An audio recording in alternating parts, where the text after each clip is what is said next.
দেখো সমস্ত মানুষকে জানাচ্ছি অন্তরস্থল থেকে ভালোবাসা অভিনন্দন। তো দেখুন এইটা মসজিদ আছে, মসজিদের সামনে কি লিখে দিয়ে গেছে দেখুন। এটা মসজিদ, মসজিদের সামনে দেখুন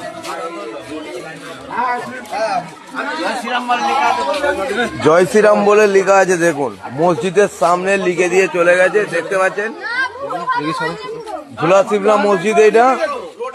আর যিনি মসজিদে আজান দিতে আসছিল ওনার মুখ দিয়ে একটু বক্তব্য শুনে নিন। আচ্ছা, আপনি যখন মসজিদে নামাজ পড়তে এলেন কি দেখলেন? এখন ফাঁকা দেখলেন?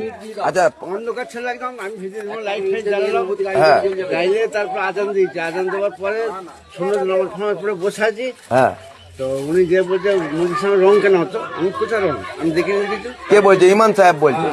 তারপর বেশি দেখি যে ওইরকম সব লেখা রয়েছে আচ্ছা, আর ঢোকার সময় দেখেছি ওই দিকে দুটো ছেলে, ওই যে মোটর এটা দাঁড়িয়ে আছে, ওই যে জিপটা দাঁড়িয়ে আছে, ওই দুটো ছেলে ঘোরাঘুরি।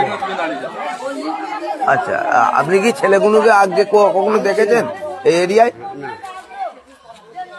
দেখলেন, শুনলেন তো? তো উনি এখানকার স্থানীয় লোক না, উনি বেড়াতে আসছেন। পশ্চিমবাংলার মুসলমান সব দেখো যে নতুন সরকার গঠন হওয়ার পরে কিভাবে মুসলমানদের উপর অত্যাচার হচ্ছে, গোহত্যা বন্ধ করছে, নামাজ বন্ধ করছে, আজান বন্ধ করছে, আর মসজিদের সামনে জয় শ্রীরাম লিখছে, পদ্মফুল লিখছে। কিভাবে অত্যাচার হচ্ছে? সমস্ত মুসলমান আপনারা জেগে উঠুন যে মসজিদের কেন অত্যাচার হচ্ছে।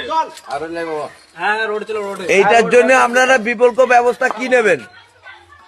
আপনারা কেউ চুপ করে থাকবেন না। আপনারা প্রশাসনকে জানিয়েছেন?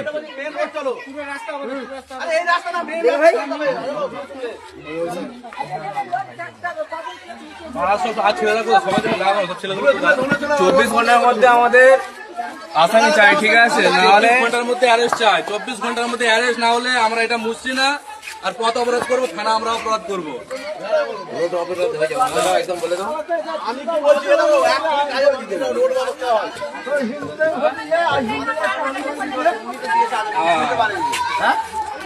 আমাদের প্রায় কিন্তু আজকের চিন্তা পাওয়া যেত। আমি কি বলছি শোনো।